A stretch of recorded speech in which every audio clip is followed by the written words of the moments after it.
रानी पद्मावती को हम हासिल करके रहेंगे।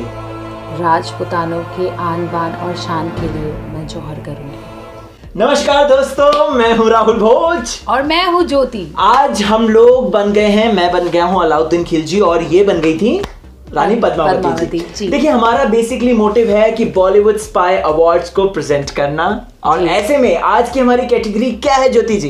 बेस्ट विलन, जो कहीं ना कहीं विलन बन के कैरेक्टर जो प्ले करते हैं लेकिन हीरो बन जाते हैं एंड में, और कहीं ना कहीं हमारे दिलों को जीत के ले जाते हैं, हमारे ऑडियंस के दिलों को जीतते हैं और बोलते हैं ना फिल्म की लाइमलाइट छीन के ले जाते हैं।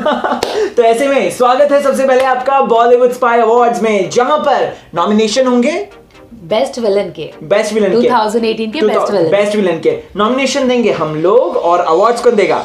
आप लोग। एग्जैक्टली, कमेंट सेक्शन में। तो चलिए, and the first nomination of 2018 best villain goes to, बताओ।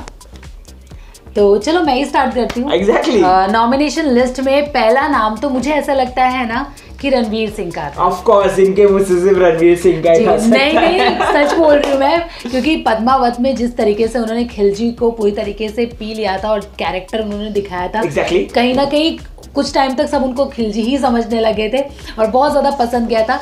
और एक और नाम मैं लेना चाहूंगी इस फिल्म से। कौन सा? जिम सार्प का। जिम सार्प जी, उन्होंने भी कहीं रानी पद्मावती, नहीं पद्मावती को कुछ ऐसे बोलते हैं, थप्पड़ मारते हैं वो उसको। और अब बहुत अच्छा दोनों ने परफॉर्मेंस दिया है। रणवीर सिंह है इस कैटेगरी में और जिम सार्प है। चलिए, अगर आप पद्मावत की बात करते हैं तो मैं इसके बाद जो आई फिल्म रेड की बात करना चाहता हूँ। रेड, जिसने दोस्तों बॉक्स ऑफिस पर कमाई के अलग ही झंडे गाड़ दिए थे। इस फिल्म के अंदर अगर मैं बात करूं तो सौरभ शुक्ला जी का जो कैरेक्टर था, बाप रे बाप, माय गॉड, मजा आ गया था लिटरली देखकर। वो जो कैरेक्टर था, वो जो छोटी छोटी न्यूएंसेस उन्होंने पकड़ी थी, वो देखने लायक थी। और साथ ही साथ सौरभ शुक्ला सर का ना एक अलग एटीट्यूड, एकदम दमखम के साथ, दबंग वाला एकदम, जो उनके लाइनर्स वन लाइनर्स थे, वो बहुत कैची थे। और मुझे लगता है ये हिलेरियस विलन भी था, जो कि हमको हंसा भी रहा था कहीं ना कहीं। आपका कौन नॉमिनेशन है? नेक्स्ट है लिस्ट में हमारे रेस 3 की जो फिल्म आई थी, रेस 3 में हमारे अनिल कपूर। यार, आई लव दैट। वही तो, फिल्म में जिस तरीके से उन्होंने I love his character actually, not film. हाँ, सही बोला। कहीं ना कहीं सारे कैरेक्टर्स कहीं ना कहीं अपने बोलते ना कैरेक्टर से आउट ऑफ जा रहे थे, लेकिन अनिल कपूर जिस तरीके से उन्होंने प्ले किया, अमेजिंग। और वो जिस तरीके से विलन को दिखाया उन्होंने फिल्म के अंदर, वो बेस्ट था। एग्जैक्टली। तो भाई, रेस की जब आप ज्योति जी से नॉमिनेशन सुन रहे हैं तो मैंने एक और सोच लिया है, वो है मुक्ताबाज फिल्म से जिमी शेरगिल। जिमी साहब जो हैं फिल्म में एक अलग जान डालते हैं। अगर आप देखेंगे उनकी आंखें अलग ही थी, दोनों, एक आंख अलग थी, एक आंख अलग थी। और प्लस उनका है ना, देखने में वो जो क्रुएलिटी होती है, मतलब अपनी ही नीज के साथ इस तरीके का बिहेव करना और उसको उसके ही पापा मम्मी को मार देना, तो ऐसे में जिमी ने बहुत ही सुंदर तरीके से उस कैरेक्टर को निभाया था। और मुझे लगता है इसका श्रेय अनुराग कश्यप जी को जाना चाहिए। और एक और बात कहना चाहूंगी, कभी ऐसा होता है ना, इनोसेंट फेस होता है और वो बहुत खतरनाक नहीं खतरनाक नहीं होता, उनको विलन बन के दिखाना कितना चैलेंजिंग होता है। वही और वो खतरनाक होता है। और जिमी शेरगिल ने कभी ऐसा कैरेक्टर नहीं प्ले किया है, और ऐसा उनको देखना एकदम अमेजिंग, शॉक, सरप्राइजिंग। मतलब अगर मैं ये इसकी बात करूं, आपका तन्नू वेड्स मन्नू की, उसमें भी वो एक तरह से विलन थे, बट लेकिन वो फनी वाले जो फनी हरकतें करते हैं। फिर हैप्पी फिर भाग जाएगी, उसमें भी वैसे ही टाइप का उनका कैरेक्टर था, बट इसमें वो एक्चुअल विलन काइंड ऑफ थे वो।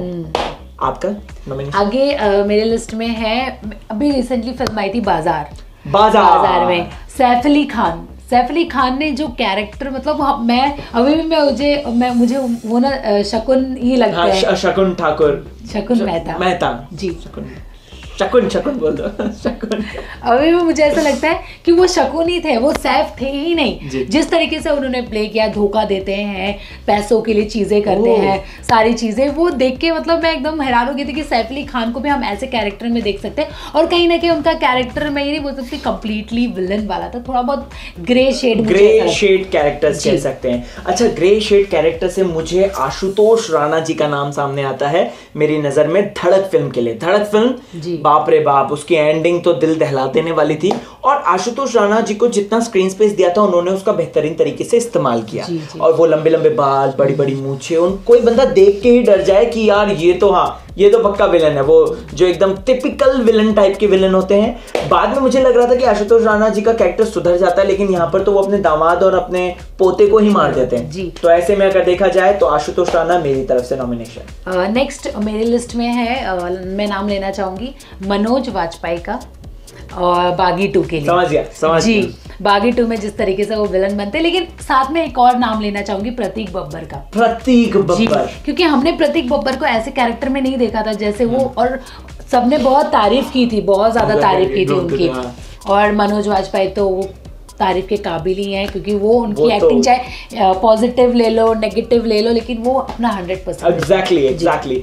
तो मनोज वाजपेयी जी इस कैटेगरी में आते हैं। अब मैं आगे बढ़ता हूं ज्योति जी, और मैं बात करता हूं आपका 2.0 की। जी मैं समझ गई। कौन इस फिल्म को भूल सकता है, कौन?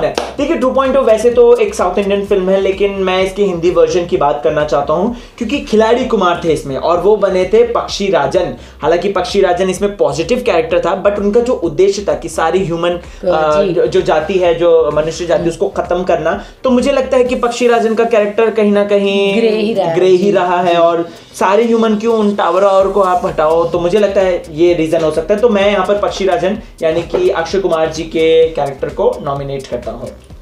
लिस्ट तो कंप्लीट हो चुकी है, नाम तो हमने ले ही लिया है, तो अब ऑडियंस पे डालेंगे, उनको पूछेंगे कि वो किसे अवार्ड देना चाहेंगे बेस्ट विलन ऑफ 2018। जी हमारी तरफ से नॉमिनेशन आ चुके हैं, अब आपकी बारी है, आपका काम है, आगे करिए। हमने तो हमारा काम कर लिया, आपके सामने लिस्ट लाके, अब आपका काम शुरू होता है। कमेंट सेक्शन में बताइए जल्दी से जल्दी किसको आप देना चाहेंगे बेस्ट विलन का अवार्ड और क्यों।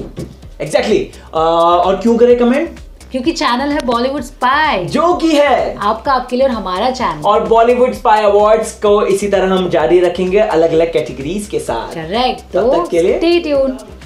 एक सेकंड, मुझे लगता है ना असली विलन तुम हो बॉलीवुड स्पाई की। मुझे तो लगता है तुम हो असली विलन। मैं तो विलन हूँ, लेकिन नहीं, तुम ग्रे शेड वाली हो, पता? हाँ मैं ग्रे शेड हूँ, लेकिन तुम तो कम्प्लीटली विलन हो। यार आप ही बताओ, मैं कंप्लीट विलन हूँ क्या? हाँ कंप्लीटली नहीं, ये है विलन, पता है? ये इनोसेंट फेस पे मत जाना प्लीज प्लीज, ये इनोसेंट दिखता है। एक डायलॉग पता है, ये दिखता है इनोसेंट स्वामी टाइप का, लेकिन है बड़ा बीप टाइप।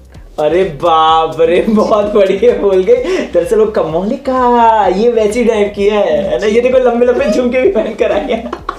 बाय।